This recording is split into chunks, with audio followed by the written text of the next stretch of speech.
Well, for many, a movie is on their minds this weekend, especially with the national debut of Princess Kaiulani, a film filled with romance and drama centered around the tragic life of a Hawaiian princess.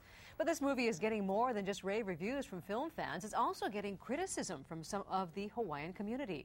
KITV4's Paul Drews explains, and so what's exactly the problem, Paul? Well, Princess Kaiulani is a movie based on what happened to this Hawaiian princess. But in telling the tale, filmmakers added to the story to make it even more dramatic. Some argue that embellishment isn't needed, even as everyone agrees Kaiulani's story should be told. What's it like to be a princess? Princess Kaiulani's life was filled with drama. It's very moving. I think it's quite powerful. She was thrust into position to be the next ruler of Hawaii, but before that could happen, the monarchy was overthrown. Then this beloved princess died at a young age. I'm a Hawaiian, and I didn't know how I was going to get involved. Was I going to be too critical, overly critical? And I found myself getting involved with the love story. But this big-budget film, costing $8 million, came with its share of controversies. Before this movie was even released, its original title, Barbarian Princess, angered some here.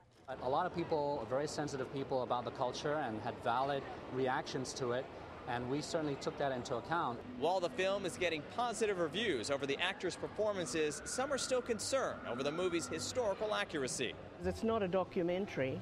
It has to be dramatized for the sake of the movie. Kristen has written several books on Kaiulani, and she hopes people will take the time to learn what really happened in the young princess's life. For me, the film inspires me to want to learn more about her life and about that period of history.